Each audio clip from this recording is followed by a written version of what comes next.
The views and opinions of this broadcast do not reflect the views and opinions of Armed Media, New Productions and its affiliates. Enjoy the show.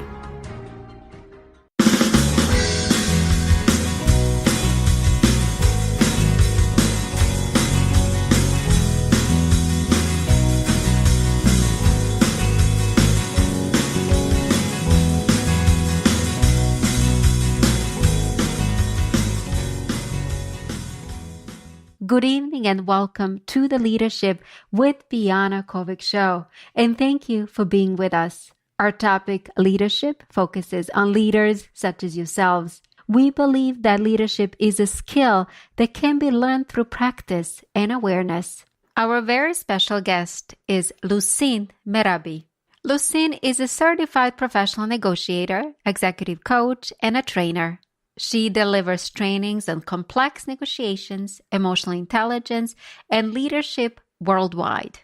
For 12 years, Lousin worked on the trading floors of some of the world's leading financial institutions. As a member of the senior management team, she prepared and negotiated the group strategy and IPO and mergers and acquisitions. Lousin is a graduate of 4 international business schools, holds 4 nationalities, and speaks 5 languages.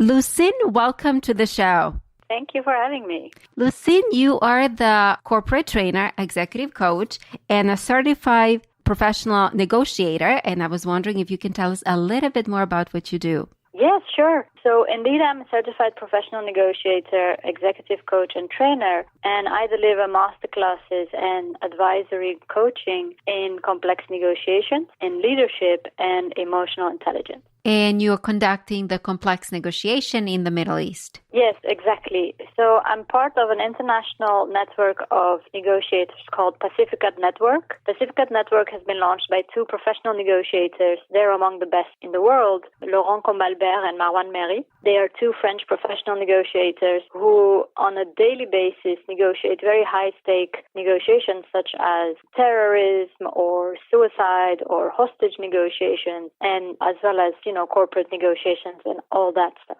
And they have created a method called Pacificat, which is the ABC of negotiations. That can be applied in any form of negotiation, and it helps you to prepare to conduct any form of negotiation. So this method they have created, and now they are training companies in this method, and they asked me to join them and take care of the Middle East market because I live in Dubai.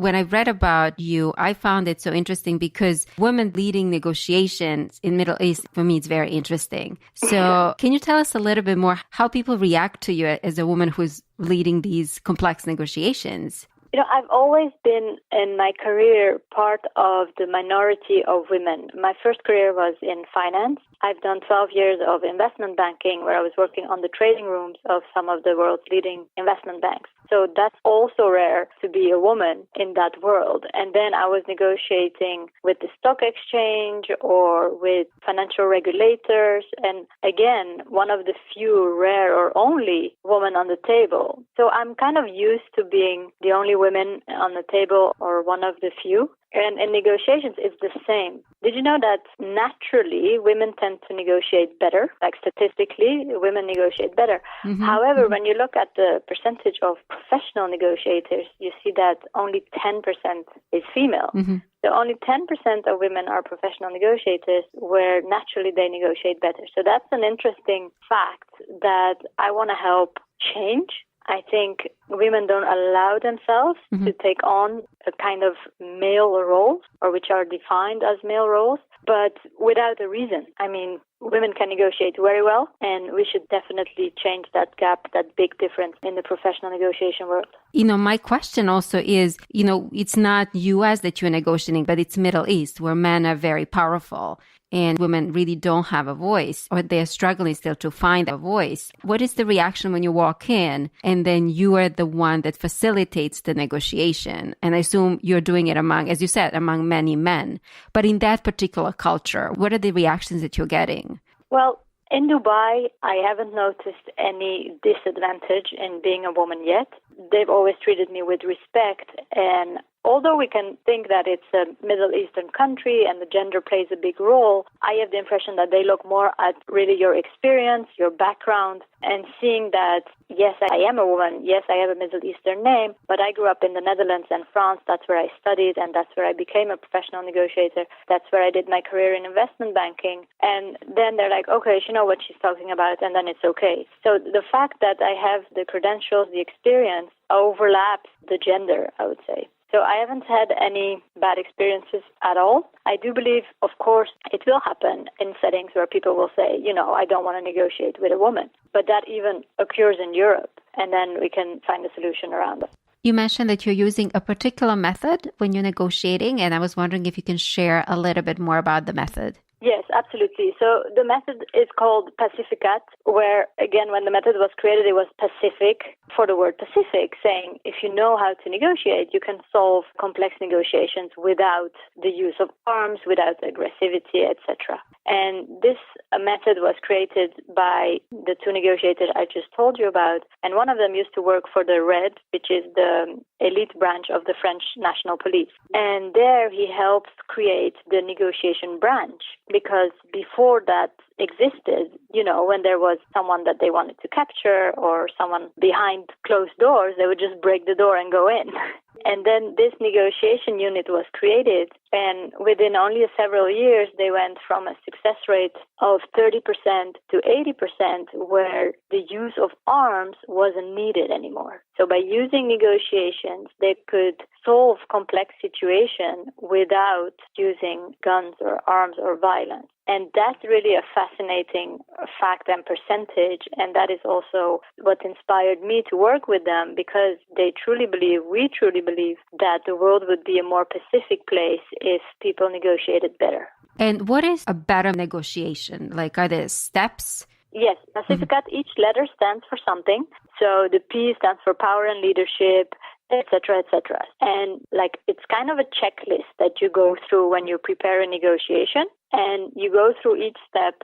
You prepare the negotiation so that you're the best equipped to go into a negotiation. And then, of course, a negotiation is a lively fact. I mean, you can't prepare everything. You're negotiating with the human beings.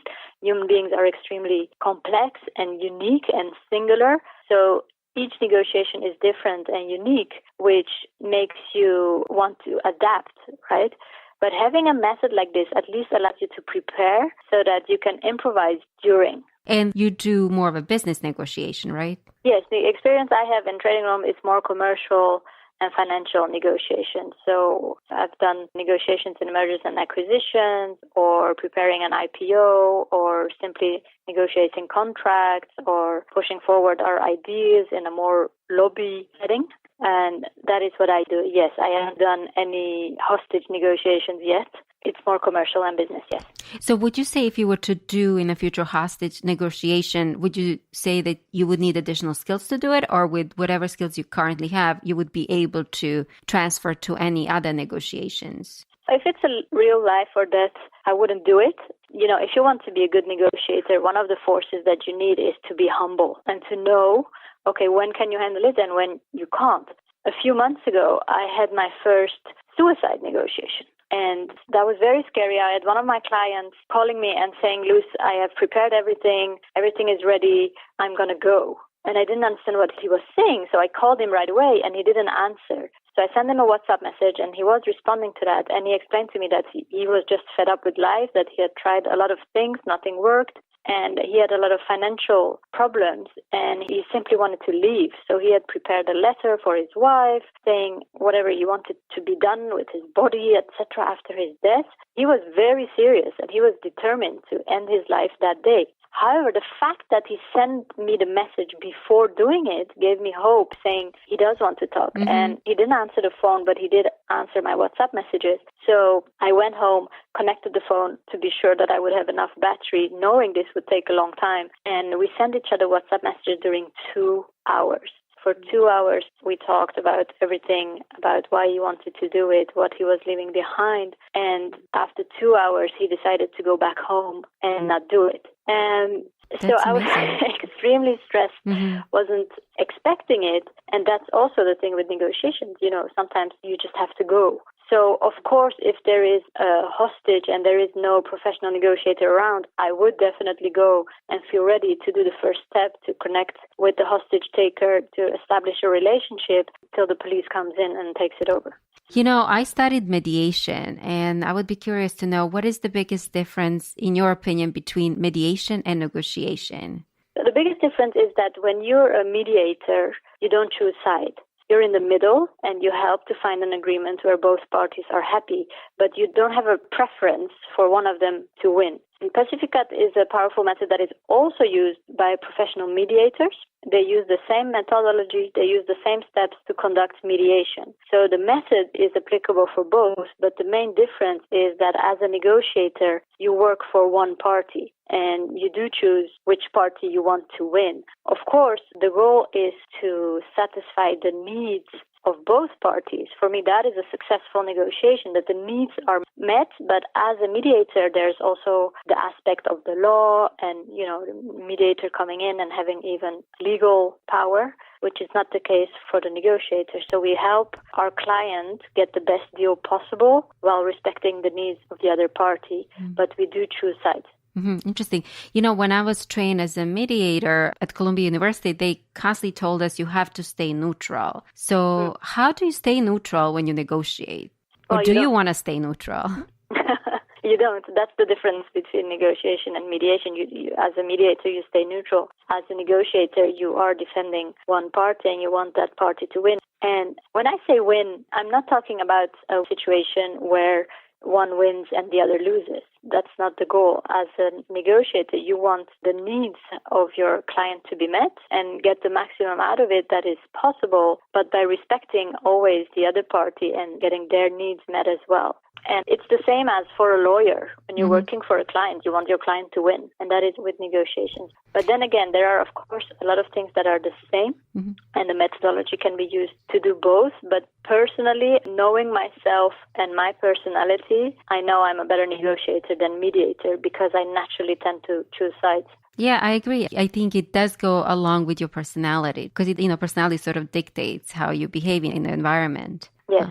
So another thing that we were also told is that you want to feel the space and kind of see whether or not the sides that you are working with are open to moving into a resolution. So I would be curious to know, when you're negotiating, is that how you also evaluate the situation?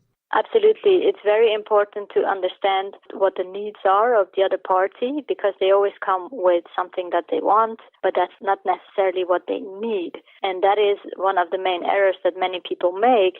They go into what the other party is saying that they want. However, often that's just the facade. That's just the first thing that they show you. And that's hiding the real need that they're trying to satisfy, which can be something completely different. So as a good negotiator, it's extremely important to first establish a relationship, rapport, to establish trust so that the other people start talking. And then you use all kinds of skills and techniques and tactical listening skills as they have also developed to make the other person talk and get as much as information as possible for you to know what is the need, what is it that they really want, and how can we satisfy that need without necessarily satisfying the first demand that they came with.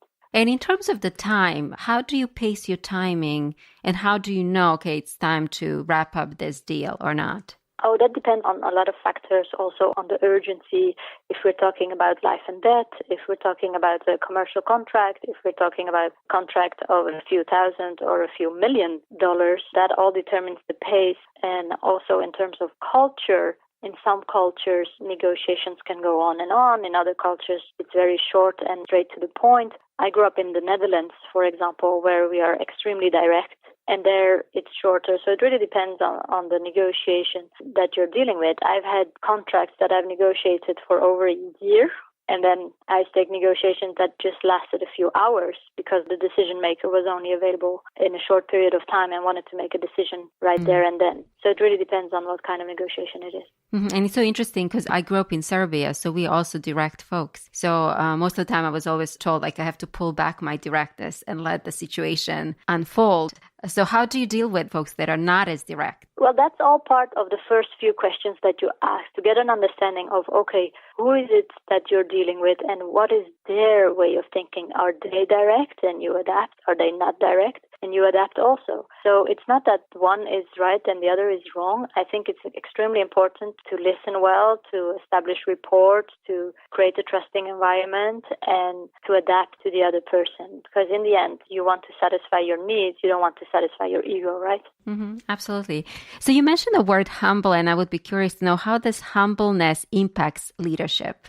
I think it's key in leadership. As a leader, you get the responsibility to lead a team or an activity or a department in a direction that it needs to go. And I think being humble is key in not letting the leadership role go to your head and make it an ego issue. I think if you stay grounded, if you stay humble, that allows you to, just what we discussed about the negotiation case, to know, okay, when do I have to call someone in? When do I need to hand this over to someone else? When do I need to hire the right people with the right skills? It helps you to stay grounded. I think humility is a superpower that leaders need, and it's also something that is felt by others, because humility goes hand in hand with authenticity, with being real, with knowing your strengths but also your weaknesses, and not hiding away from it or not trying to cover up. And that's the main difference, I think, between inspiring leadership and authority. And what I'm hearing also, it's being highly introspective. Absolutely. I think self-awareness, self-knowledge, and self-acceptance is key in leadership. You have to spend time with yourself. You have to know yourself. You have to know what you are, who you are, and how you want to be in order to put yourself best forth, in order to reach your highest potential as a human being. And there I'm not talking about skills necessarily. I'm talking also as human being. Who are you and who do you want to be? Mm-hmm. Which leads me to my next question. You're actually an expert on emotional intelligence. And I want to get your take on it. Why is it so important to bring that aspect into leadership?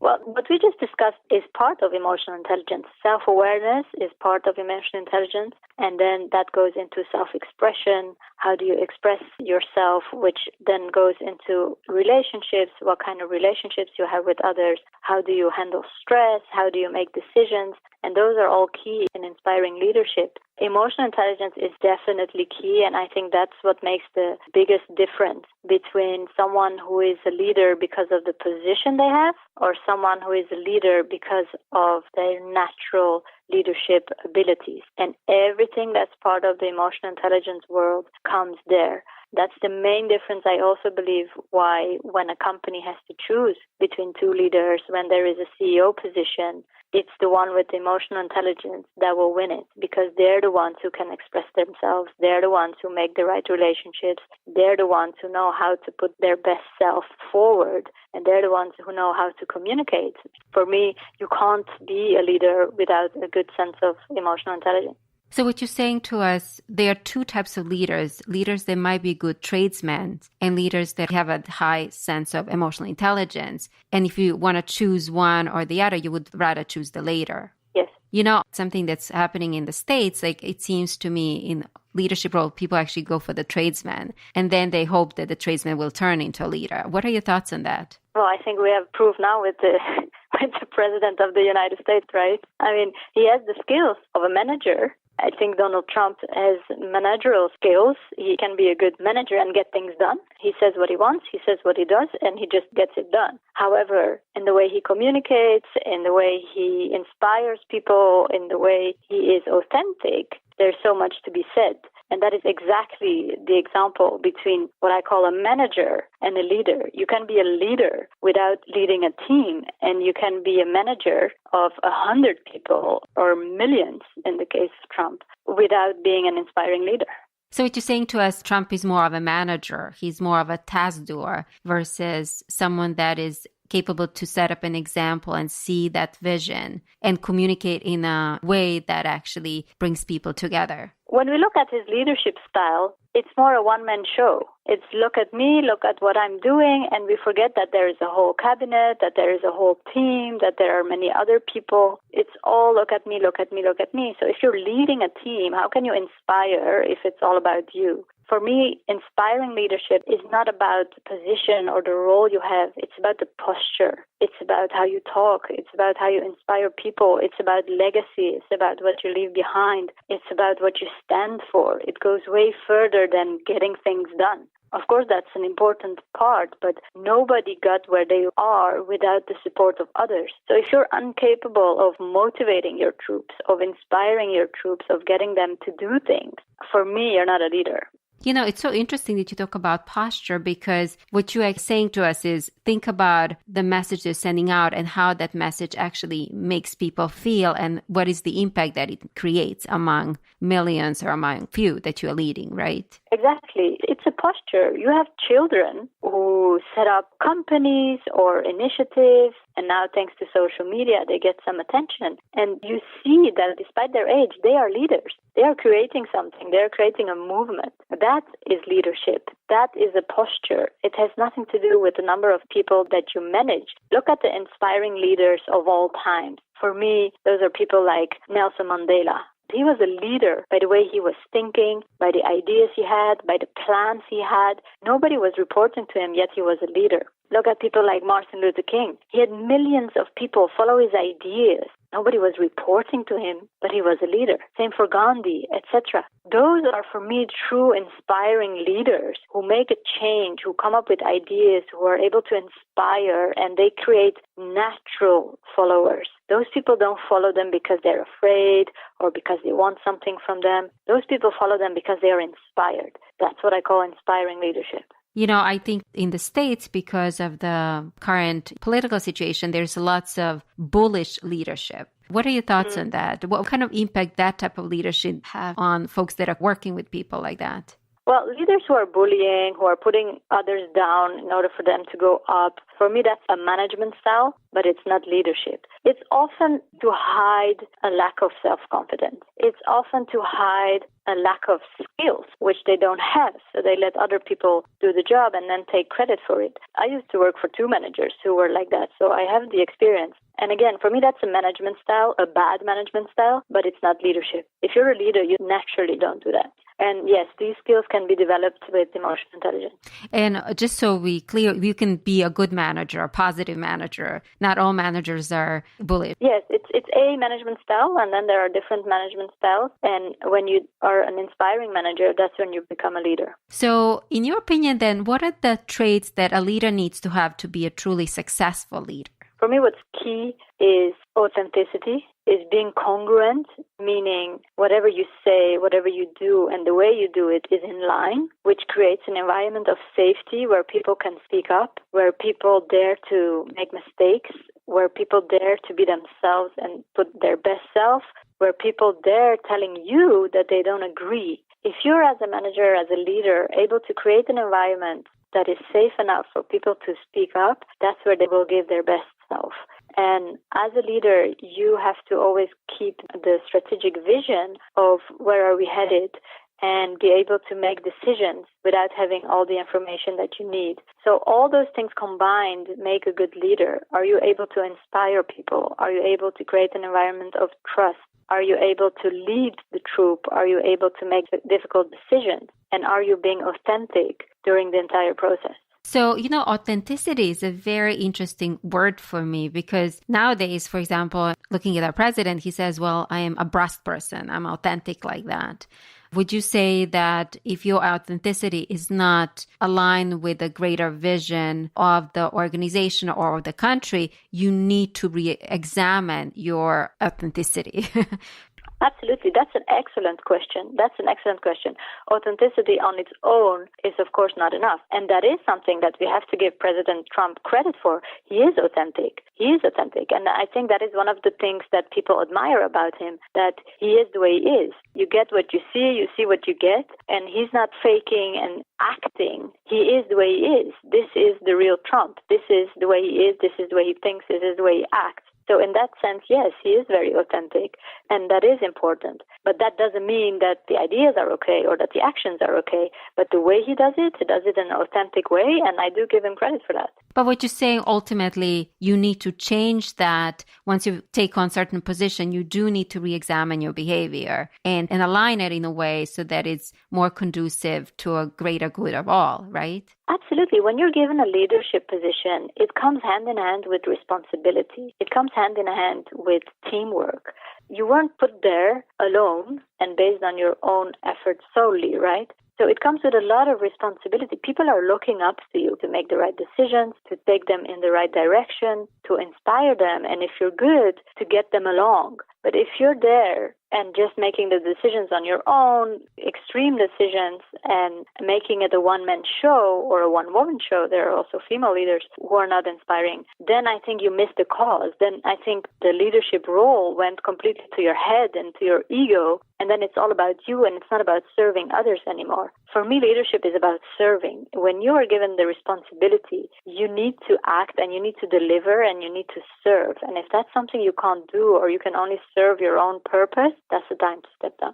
And what I liked about what you said, you have to take responsibility for your action and the impact that those actions are making in the long run. Yes, and taking responsibility sometimes means stepping down. We've seen many leaders in history who stepped down, who said, now that this happened, I don't have the confidence of my cabinet anymore, I don't have the confidence of my people anymore, and I'm stepping down. And I think that is also a leadership skill, knowing when it's time to stop, when it's time to let someone else finish the job, and when it's time not to represent yourself again. And we see it over and over again in people that once they come to those high positions, they will go for another round and another 4 years or another 5 years, and they just don't know when to stop. And that's, again, a sign of knowing, oh, okay, this went up to its head, this is, again, ego. Then they want the leadership role not to serve, but for the position and for the image that it gives. And then it makes it about them again, and then it's definitely time to step down.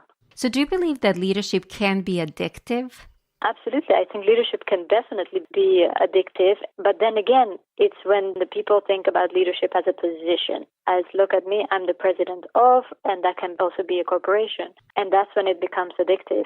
Yes, I absolutely believe it can be addictive, and that's when the danger starts. And another thing that I would like to get your point on it, you're surrounded when you are in that such a high position, majority of people are constantly yesing you to death. And even though they see that what you're doing is not good, how do you create an environment where people are actually genuinely honest with you and are not afraid to speak up? If you want an environment where people speak up, where they are honest, it starts with being honest yourself. It starts by creating trust yourself. And that, again, comes back to authenticity and true inspiring leadership, where you dare to be yourself. Now, in order to be yourself, you need to know yourself. And that's, again, back to emotional intelligence. That's how you see that everything is linked. That's why when I tell people, I gave conferences on complex negotiation, leadership, and emotional intelligence, they tend to be confused, whereas for me, it's completely the same thing. You can't have one without the other. So to come back to your question, it's simply by leading by example, by being humble yourself, by admitting your errors yourself, by sharing your own fears and insecurities. That's where you create an environment of trust. Then other people feel that they can do it too, and there won't be any sanctions for it. There won't be any sanctions for speaking up. It's the same with the leadership of the 2 professional negotiators that I'm working with. I have the full confidence that I can tell them, this is something that I can lead. This is something that I can't. This is something that I need help on. This is something that I won't go. And I know that there will never, ever be sanctions, but they will appreciate that honesty and send the team that I need. I think that's crucial also to help you stay grounded and to know your values. For example, personally, I don't get involved in any negotiations where there is a lack of freedom. For me, freedom is the non-negotiable aspect. And when there is a negotiation where one of the persons involved is not free, personally, I can't handle it because that goes against my values. So I know whenever there is a freedom issue, I need to get someone else in because I won't be able to stay lucid enough to deal with it. And the men I work with, their thing, for example, is children. Whenever there is a negotiation, when there is the life or safety of a child involved, where they have to negotiate with someone who is doing harm to children, that's when they know that they're backing off and sending someone else because they would just go crazy and want to kill the guy. Interesting. So you have to know how far you can go within. Exactly. And that self-awareness is extremely important. Like, what are your values? When you're negotiating, you have to know for yourself first, what is for me negotiable? What isn't? What is sometimes negotiable? What is never negotiable? Those things you have to know for yourself and establish that, so you know to where can I go and where can't I, based on your personality and the values. And then the rest is, of course, determined by the people that you're negotiating for, whether it's a company or your manager. You create a clear mandate that is also part of Pacifica. You create a real mandate to know exactly on each point onto where can we go and where do we go back to the decision maker and decide, okay, what do we do next? So you have created a growth method called Scale Up. And I was wondering if you can talk to us a little bit about it. Oh, yes. Scale Up is a passion of my life. It's a kind of summary of what I do, and it's two parts. So I have Scale Up for corporations, where it's Scale Up for Success, and that's where I come in teams and I discuss the following subjects. So the S stands for soft skills, the C for complex negotiations, A for agility and active listening, L for leadership, E for emotional intelligence, U stands for unique strengths, and P for public speaking. So those are kind of the subjects that I give conferences on, that I give trainings on, that I intervene in. When they need someone, I say, okay, this is Scale Up. These are the things that I do.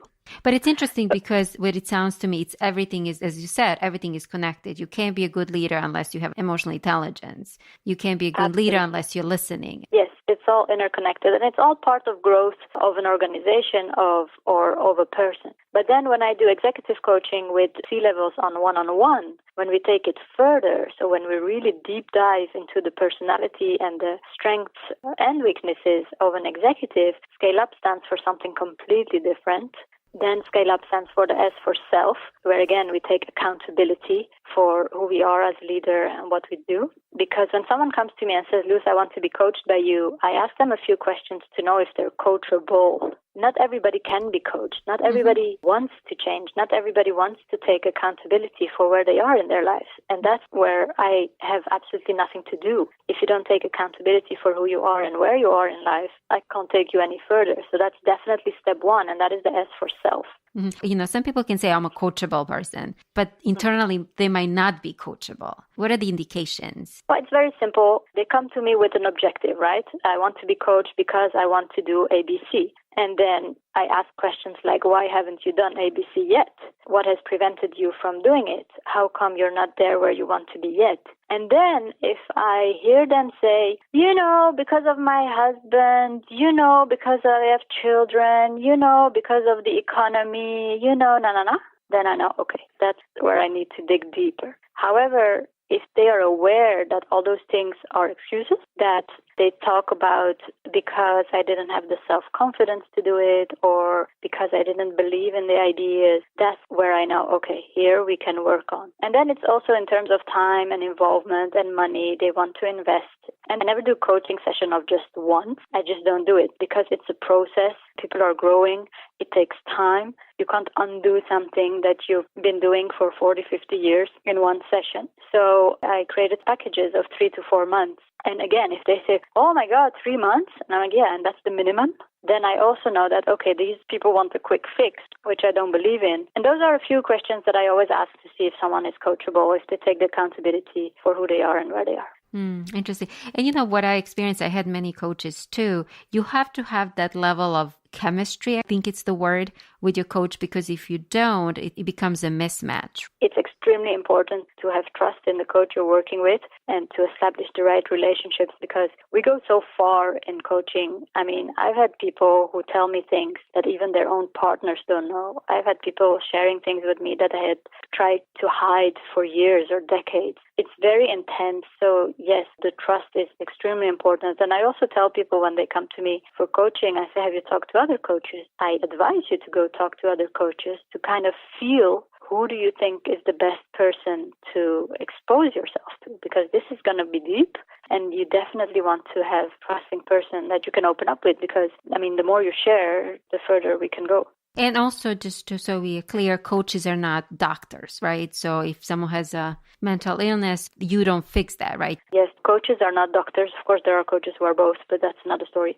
But me, I'm not a doctor. I'm not a psychiatrist. I don't give medicine. So if I have the sense that someone is in need of that, I definitely tell them that this is not something we can do. The main difference between a therapist and a coach is that a therapist looks what has happened so far and goes in the past of a person. Okay, you're feeling this way. What happened that made you feel this way? And let's go back and fix it. Whereas a coach says, okay, what is your goal? Where do you want to go? And how can we get there from now? So, of course, I take things back from their history, from their education, from the way they were brought up, and all those things matter to know where they are today, but only if it serves a goal to get them where they want to be. If it's to deal with emotional trauma and things that are still in the past that don't allow them to move forward, yes, that's when I send them to a therapist. So you wouldn't necessarily coach folks that are facing an emotional storm.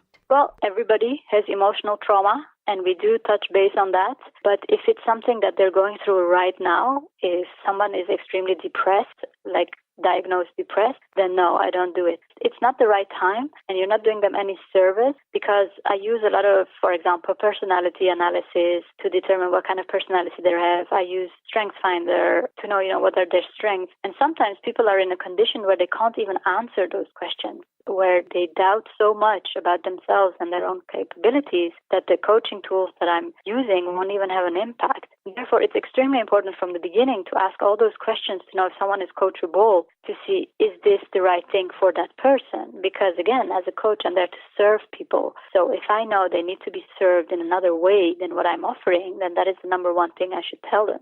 So talking about difficulties, we all face setbacks. And from a coach perspective, how do you move through setbacks easily? Yes, and that's an aspect of emotional intelligence, of what is your level of agility? How do you deal with setbacks? Do you see them as bad luck happened and you try to forget about it? Or do you really deep dive into it and say, what are the lessons that I learned from this, and how can I grow stronger because of this? I went to several extreme setbacks in my own life, and those have taught me the most. In the periods where you're, really being hit by life, the vision you have of the future, the level of optimism you have, the level of self-confidence to deal with this, all plays a role in how you get through it and if you become stronger or not because of it. What do you think, what are the core principles that got you through the setbacks or the stormy days that you were completely thrown off your path? I always had this thing that I feel extremely lucky for the little things in life that I have. The simple fact that I can see, that I can hear, that I can read and write, that I live in a country where there is no war, all those things I feel extremely grateful for. And I think gratitude is one of the superpowers that helped me go through things, because whatever happened, I was always telling myself this could have been so much worse. So I'm always grateful for wherever I am, despite the difficulties. Now, this is easy to say afterwards. When you're in the middle of the storm, that's not the way you think. But when you look back and say, how did I get through this? Then now I've analyzed that, yes, it's a part of gratitude. And then there is optimism. I truly believe the future will be better. And then there is a part of self-confidence, but that is grown through it. Now when something happens, I'm like, okay, I went through this, I went through that, I'm still going through this. So I know I can handle whatever happens. And, for me also is acceptance, not being in denial. Absolutely. Do you want me to explain you the rest of Scale Up? Yes, that would be great. For coaching? Yeah. So the S stands for self, what we discussed about taking accountability. And then the C stands for consciousness. So that's all about self-awareness, of knowing who am I, what are my strengths, how do I deal with difficult situations. It's all consciousness and self-awareness. So we work on that. I use personality analysis and deep diving questions to get a sense of that, and also to mirror that back to my clients of, are you aware of this? Are you aware of that? So that's all part of knowledge and consciousness. Once we've gone through that, then we go to the A of acceptance. So that's where what you just said comes in. Whatever you're going through, you can't be powerful if you are in denial or if you want things to be differently. There is this form of acceptance that is extremely difficult, especially when something that happens to you is extremely unfair or difficult. But unless you accept the things that are the way they are, you can't act. you're wasting so much time and energy on what you want to be different that you don't have the energy to act on the things that you do have control over. So acceptance is definitely key, and we go through a whole part of acceptance first. So we have self-accountability, self-consciousness, self-acceptance. You have to accept where you are and how you are right now, even if you don't like it. And then the next step is the L for love, self-love. So we take it a step further, and not only are we going to accept who we are and where we are, but we're going to love ourselves exactly the way we are. Not the ideal version that we want to be, but the version we are today. I truly believe everybody is born good. I believe in the goodness of humanity, and we need to remind ourselves of that. So self-love is a key element, and I'm dealing with so many executives, and they're 40, they're 50, they're 60, and they're very proud of what they have accomplished, but there's still a lack of self-love. They like themselves, but they don't love themselves. They're proud of what they've achieved, but they don't love themselves. And that's the main difference. So I just want to pause there, because liking and loving yourself, in your opinion, is different. And I would like to know, what is the main difference? Yeah, there is absolutely a big difference between liking yourself and loving yourself. Liking yourself is you kind of accept who you are, you kind of like the way you act and you do and you behave. But self-love, which again is very difficult, which should be completely natural, but it's not. Self-love goes so much further, because in order for you to really say, I love myself, you need to go through a whole process of acceptance, of forgiveness, forgiving yourself for whatever it is that you're blaming yourself for, of letting go, of letting be, and giving yourself credit for all the things that you do well. And that's where a form of self-love starts. And I think it's the most important skill to teach our children of self-love. So this has nothing to do with arrogance or thinking you're more important than others. I think it's exactly the contrary. When you love yourself, when you respect yourself, that's when you start truly being able to love others and respect others. And just so we are clear, it also has nothing to do with being a narcissist. No, because being a narcissist is a personality behavior. I actually believe that narcissists have a lack of self-love, and it's a way of covering it up. But that's my personal opinion. But no, it has nothing to do with being narcissistic and saying, look at me, look how fantastic I am. When you meet people who love themselves, there is this sense of calm. There is this sense of, I don't have to prove anything to anybody. You see this kind of shine in their eyes. They're simply content with who they are and how life is. That's how you see the difference. If you love yourself, you don't have to shout it out of the windows. And you don't have to, what I notice, people who love themselves, is they don't have to fight their position. No, because they're not trying to prove anything to anyone. Self-love is not a behavior. It's not a way of doing. It's a way of being.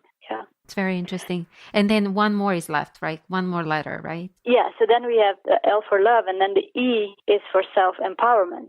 So they come to me and they say, I have this goal. And then we do the whole empowerment thing of making them believe that they can do it, of having the motivation to do it, of visualizing what success looks like, of how it would be once they have achieved their goal. So it's a whole preparation of start working on something only if you sincerely believe you can do it, and let's get rid of all the self-limiting beliefs. That's what we do in the E of self-empowerment. And then the U stands for up, for getting up and getting things done. That is action. That is an important part of self-realization and even leadership, of doing things. It's not just wishful thinking. It's not just theory. You have to work on it. You have to get up and do it. So the U is all about the action part, where we set goals and I check in on them and we really get things done. And that's where I can also sometimes be, really directive of, okay, this is what we're going to do, and getting things done. That's the U. And then the P, once we've gone through this process. So Biana, you understand this is something extremely powerful. We go through subjects like forgiveness. We go back into what are you blaming yourself? We go to accepting the way we are. And you come out of there as like a newborn, as a new person, of, looking at life differently. You're exactly the same person, but you're looking at it through another lens, and that changes everything. And that's where we come back to the responsibility, what I said, that if you're a leader, you have the responsibility to give back. I believe in coaching, it's exactly the same thing. If you're going through a powerful, life-changing coaching and you come out of there a different person, then the P stands for paid forward. And how can you help someone else with the knowledge that you have? How can you help someone else with the person that you have become? And it doesn't have to be like a big world peace project. Mm-hmm. It can just be, how can you be a better husband? How can you be a better father? How can you be a better leader, inspire your teams, etc.? So the P is all about that in Pay It Forward. It's so interesting that you said paying forward, because my question that I was going to ask you is, what is in your opinion, the impact of being a generous leader on leadership, on our people that you're working with? Generosity is very important and comes in different forms and shapes. You have physical generosity where you simply, give stuff, where we're talking about salary increase or bonuses or gifts. I think those have short-term or no impact at all. Generosity, I think, is not doing but being. If you're generous genuinely, that's where you touch hearts. And those things can be given with very small things. By example, by truly listening to someone, by being there for someone, by giving your time and full attention. Those are, for me, acts of generosity. When I think back of leaders, like managers that I have worked for, the most inspiring ones were always generous in terms of the way they would listen or the way they would help me. That part of generosity that doesn't cost money, that is the real generosity that is important in leaders. How do you touch someone by your simple presence? And that is, again, posture and not position. And then also what makes me think it's about being curious about other person. Yeah, absolutely. Curiosity is a superpower. If you're curious about others and it starts with being curious about yourself, then that allows you to open up and to create rapport. And curiosity, even in negotiations, is very important. You want to know what the other person feels and goes through and get a kind of explanation and why is it that they're doing what they're doing? What is it that they're trying to achieve? What need are they trying to satisfy? And that, again, comes from curiosity, from wanting to know and going towards the other. And for me, clarity and curiosity go hand in hand.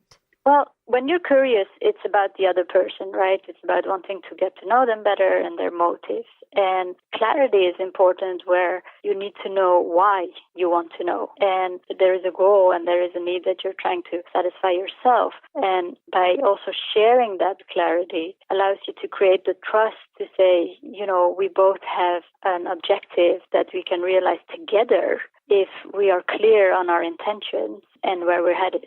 So, being clear with your intentions calls for very clear communication. So I would be curious to know, what are your thoughts on communication and language and leadership? Communication for me is extremely important in leadership, because that's where you create the environment of trust. If you communicate the vision, where are we headed? If you communicate the why are we headed that way and why do we do things the way we do? If you communicate the how are we going to do it? If everything is clear and articulated and shared, that's where you create an inspiring leadership where people want to follow you, not because they have to, but because they want to. And I'm going to segue a little bit and talk about reinvention, because you have reinvented yourself many, many times. You started as a banker and then you became a consultant and many other things. So why do you think reinvention or being open to reinvention is so important? Well, we live in a world where the world is changing at the pace that we've never experienced before. So whether we want it or not, we have to be able to go with change, to accept change, to adapt ourselves to change, and to reinvent ourselves the best way we can to deal with everything that's coming our way. It's Charles Darwin who said, and I think it's fascinating, he said, it's not the strongest of species that survive, but it's the one that are able to face change. How do you reinvent yourself? How do you go through the whole process of accepting change and making the best out of it? I think it's key, and it's not something that is a choice. It's not whether we want it or not. The world is changing. So it's not that life is asking you, do you want to change? It's happening anyway. So if you see change as an opportunity of making things even better, then you can go with it, because human beings naturally are against change. Our brains are working against us when we want to change. That's why change is so difficult, because it implies danger, right? We don't know how it will turn out, whereas we do know how it is today. That's also a reason why people stay in difficult situations, because at least they know that situation. And people tend to stay in a period that causes them a lot of pain, because at least they know the pain. It doesn't sound logic, but that's a fact. our brain does everything it can to prevent us from change. And it's also when I work with clients and we try to, make changes in their lives, I'm telling them, I'm warning them, your brain is going to give you reasons not to do it. And you're going to make up a lot of excuses not to do it. And that's normal. So when you're aware of it, when you hear yourself think all the excuses not to do something, then you can tackle it head on. I have these conversations with my head. And again, I want to do something. And it's like, no, this is scary or this is risky or whatever. I tell my brain, I say, thank you. I hear you. I know you want to protect me. I can handle this. Mm-hmm. And then I do it. Because I agree, you don't know when you start redirecting yourself or reinventing yourself, you don't know what's on the other side. But if you're dealing with something that, even though if it's really bad situation, you kind of know what to expect. Exactly. And that is less scary than the positive outcome of what could be. Mm-hmm. We're naturally wired that way. Why else would people stay 20 years in a job they hate? Why else would people stay in an abusive relationship? It's because they don't dare believing that the future can be different. And then they have to act upon it. And it's scary to leave behind a world that even if it's negative. It's scary. Change is scary. And that's what preventing people. And that's also a big difference that you see between successful people and non-successful people. It's that staying stuck in something you don't want, but you don't have the courage to go against that fear of change. Because change doesn't happen overnight. No, it's a process. That's what I said. That's why I don't do one session's quick fixes. It doesn't exist. Change is a process, and especially when you talk about yourself.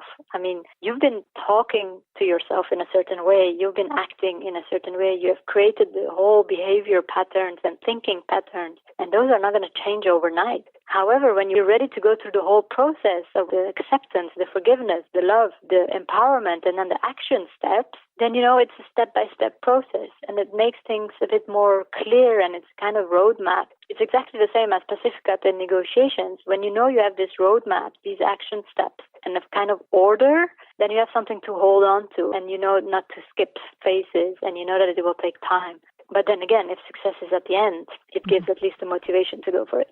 So how do you evaluate your own success? I used to believe that success was all about position and salary and the title on your business card. And I worked in investment banks for a year and thinking that was it. But I felt this sense of emptiness inside, thinking, wow, I'm achieving all those things, which were great. Especially for my age, I was one of the youngest VPs for Citigroup, and I had everything on paper that we call success, yet I didn't feel happy. So I thought there is a mismatch between success and happiness. There is a gap between success and fulfillment. And that's why I decided to make it my purpose to close this gap. We can be successful and fulfilled at the same time. And in order to be fulfilled, we need to look at success differently. For me, success today is to do something that I love, that I believe in, with people who I love and who I believe in, and we go in a direction that we believe in. For me, success is waking up and being happy about what I'm going to do, knowing it has a positive impact on people, and because success is definitely part of the whole paying it forward. And how many people are you able to reach? What is the impact that you make on people? What is the legacy that you're leaving behind? What will people say about you once you're gone? That is true success for me. And any thoughts for women leaders? Yes, step up, ladies. And yes, there is this glass ceiling. That is a reality, unfortunately. Yes, you will have many people trying to put you down. But the most important person that will withhold you from going for it is yourself. The biggest competitor is yourself. Face the doubt in your head. Face all the I can't do this, who am I to, etc., bullshit that we tell ourselves, and go for it. The only one preventing you from going for it is yourself. So stop blaming the society, the world, the religion, the region where you live in, the position, the work, the field. Just go for it. And accept that the only true competitor you have is the voice in your head.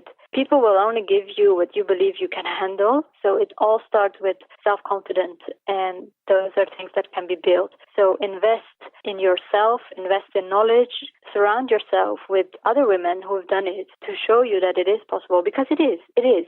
We're stopping ourselves from being leaders because of what the world has told us and all the nonsense that we've heard about that we always need a man to come and save us.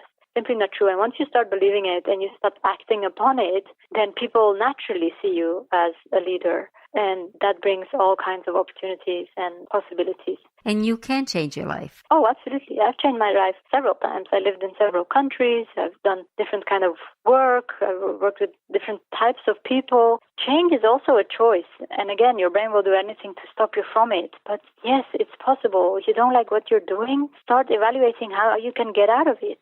It's not worth it. At the end, when I was working in finance, I was simply unhappy. And it was impossible for me to think, oh, I'm going to do this another 30 years. Oh, I'm going to sit this out. Why sit things out? I mean, the fact that you were born, the fact that you're healthy, that is a miracle. That is a miracle. And you were given the gift of life to do something with it, to give back to life. You were born to create something. You have unique strengths that only you have. Get up and do something with it. The world needs what you have. And what is your mission in life? My mission in life, as I said, is to close the gap between success and fulfillment. We don't have to choose. You can have both. And if you expect from yourself to have both, then go and grab it.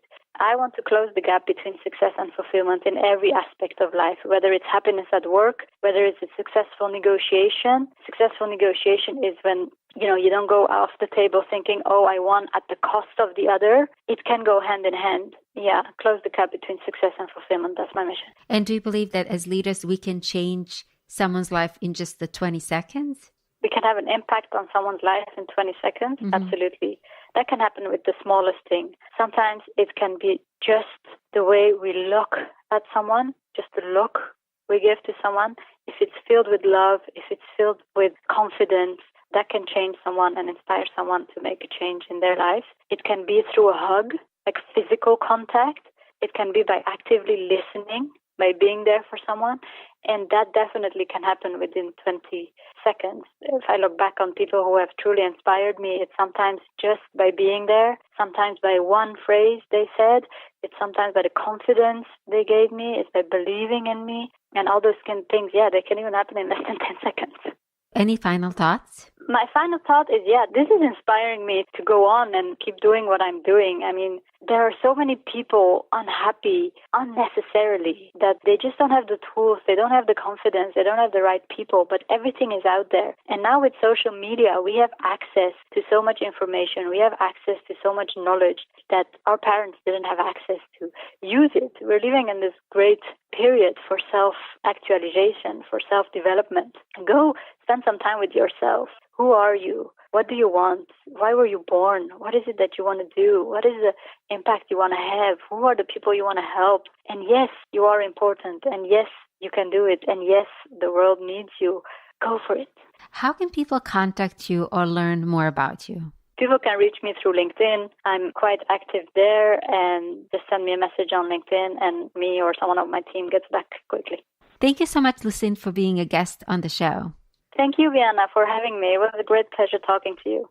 Our very special guest was Lousin Mehrabi, a certified professional negotiator, executive coach, and trainer.